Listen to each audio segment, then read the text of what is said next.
High everyone welcome back to my channel. आज আমি আপনাদের সাথে শেয়ার করব সকালে ব্রেকফাস্ট বা বাচ্চাদের টিফিনের জন্য একটি প্যানকেক রেসিপি, যেটা বানাবো মুগ ডাল আর চাল দিয়ে। দারুণ লাগে খেতে আর বানানো খুবই সহজ আর হেলদি হয় স্বাস্থ্যের পক্ষে। আর তার সাথে নানা রকম সবজিও অ্যাড করব। যদি বাচ্চারা সবজি খেতে না চায় তাহলে এভাবে বানিয়ে খাওয়াতে পারেন সবজি। তো চলুন শুরু করা যাক রেসিপিটি। আজকের এই রেসিপিটি তৈরি করার জন্য একটা মিক্সিং বোলে নিয়ে নিব হাফ কাপ পরিমাণ চাল, যে কোনো চাল আপনারা অ্যাড করতে পারেন। আর তার সাথে নেব হাফ কাপ পরিমাণ মুগ ডাল। চাল আর ডাল সম পরিমাণ থাকবে। এখন চাল আর ডালটা ভালো করে ধুয়ে নেব 2 থেকে 3 বার। হাত দিয়ে এভাবে কচলে কচলে ধোবো।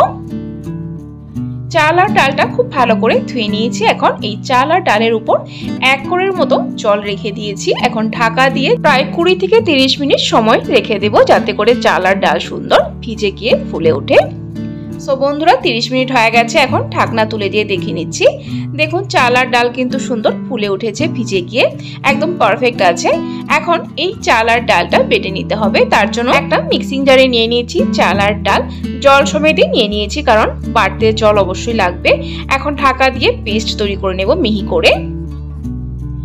সো দেখুন বন্ধুরা চাল আর ডালের পেস্ট তৈরি করে নিয়েছি। ঠিক এরকম করে মিহি করে চাল আর ডালটা পেস্ট করে নিতে হবে। এখন এই পেস্টটা একটা মিক্সিং বোলে ঢেলে নেব। সো বন্ধুরা নিয়ে নিয়েছি। এখন এর মধ্যে দেব স্বাদ অনুসারে নুন, তারপর অ্যাড করব হাফ টিস্পুন গোটা জিরে, আর তার সাথে কালারের জন্য অ্যাড করব হাফ টিস্পুন হলুদ গুঁড়ো। আপনারা যদি প্যানকেকগুলো একটু ঝাল ঝাল করতে চান তাহলে এখানে একটু লঙ্কার গুঁড়ো অ্যাড করতে পারেন। এখন সবকিছু একসাথে ভালো করে মিক্স করে নেব। সো বন্ধুরা ভালো করে মিক্স করে নিয়েছি। এখন এর মধ্যে অ্যাড করব নানা রকম সবজি। এখানে সবজির মধ্যে নিয়েছি গাজর, ক্যাপসিকাম, টমেটো, ধনেপাতা, আদা কুচি, আর নিয়েছি কাঁচা লঙ্কা কুচানো। এখানে আপনাদের পছন্দ অনুসারে সবজি অ্যাড করতে পারেন, বা এগুলোর মধ্যে যদি কিছু না থাকে স্কিপ করতে পারেন। সবজিগুলো দেওয়ার পর ভালো করে ব্যাটারের সাথে মিক্স করে নেব। সো বন্ধুরা মিক্স করে নিয়েছি। এখন এর মধ্যে দিব অল্প একটু চিলি ফ্লেক্স, যাতে সুন্দর দেখতেও লাগে আর একটু ঝাল ঝালও লাগে। যদি না থাকে স্কিপ করতে পারেন, সেক্ষেত্রে আপনারা লঙ্কার গুঁড়ো অ্যাড করতে পারেন। চিলি ফ্লেক্স দেওয়ার পর সবকিছু ভালো করে মিক্স করে নিয়েছি। দেখুন ব্যাটারটা আমার তৈরি হয়ে গেছে। আর ব্যাটারের কনসিস্টেন্সি হয়তো আপনারা দেখেই বুঝতে পারছেন কতটা ঘন রেখেছি। তারপর লাস্ট এর মধ্যে দিয়ে দিলাম হাফ টিস্পুন বেকিং সোডা। যদি বেকিং সোডা না থাকে সেক্ষেত্রে আপনারা ইনো ইউজ করতে পারেন, বা বেকিং পাউডার 1 টিস্পুন অ্যাড করতে পারেন। বেকিং সোডাটা দেওয়ার পর ভালো করে মিক্স করে নিয়েছি। ব্যাটার আমার তৈরি হয়ে গেছে। তো চলুন এখন প্যানকেক গুলো তৈরি করে নিই।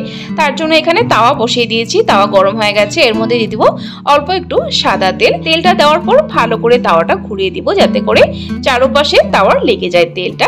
তেল ভালো করে গরম হয়ে গেলে এভাবে একটা বড় স্পুনের সাহায্যে এভাবে করে ছোট ছোট করে প্যানকেক গুলো দিয়ে দিব।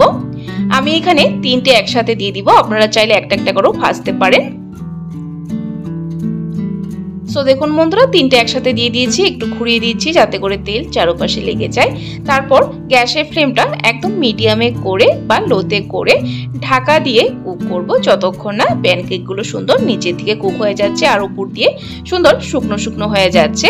প্রায় 5 থেকে 7 মিনিট সময় লাগবে। ফিরে আসছি 5 মিনিট বা 7 মিনিট পর। সো বন্ধুরা 5 মিনিট হয়ে গেছে। 5 মিনিট পরে উঠিয়ে দেখে নিচ্ছি। দেখুন সুন্দর তলে কিন্তু কুক হয়ে গেছে। দেখুন আর উপরটাও কিন্তু সুন্দর শুকনো শুকনো হয়ে যাচ্ছে। এখন সবগুলো প্যানকেক এভাবে উল্টিয়ে দেব।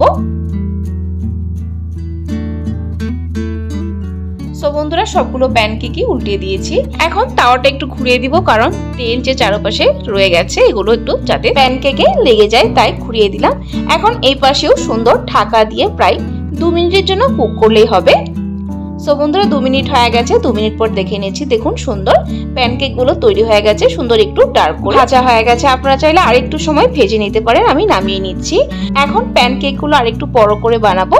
তাওয়াতে একটু তেল দিয়ে দিয়েছি। এখন এভাবে করে একটু বেশি করে দিয়ে দিব, যাতে করে প্যানকেক গুলো একটু বড় হয়। যেমন করে আমরা চিলা তৈরি করি সেরকম ভাবে একটু বড় করে দিয়ে দিব।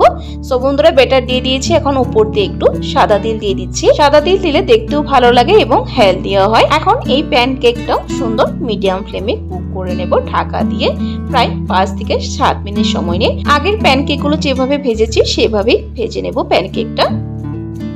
সো বন্ধুরা দেখুন এই প্যানকেকও সুন্দর ভাজা হয়ে গেছে। দুপাশে সুন্দর একটু কড়া করে লালচে করে ভেজেছি। দেখুন সাদা তেল দেওয়াতে কত সুন্দর লাগছে দেখতে। এখন নামিয়ে নেব। যেহেতু এই প্যানকেকটা বড় তাই ছোট টুকরো করে কেটে নেব, যাতে খেতে সুবিধে হয়।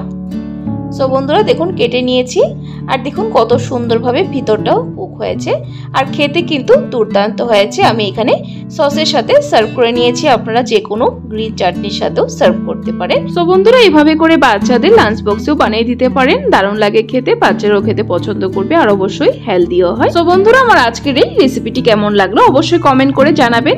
যদি ভালো লেগে থাকে তাহলে কিন্তু একটা লাইক অবশ্যই দিয়ে দিবেন। আর এরকম রেসিপির আপডেট পাওয়ার জন্য আমার চ্যানেলটাকে সাবস্ক্রাইব করে দিবেন। সাবস্ক্রাইব করে পাশে থাকা বেল আইকনটা ক্লিক করে অল করে দেবেন, তাহলে আমার চ্যানেলে যখনই কোনো নতুন রেসিপি আসবে নোটিফিকেশন আপনাদের কাছে পৌঁছে যাবে। ভিডিওটি যদি ফেসবুক থেকে দেখছেন তাহলে পেজটিকে অবশ্যই ফলো করে দেবেন। ভিডিওটি সম্পূর্ণ দেখার জন্য অসংখ্য ধন্যবাদ। ভালো থাকবেন, সুস্থ থাকবেন।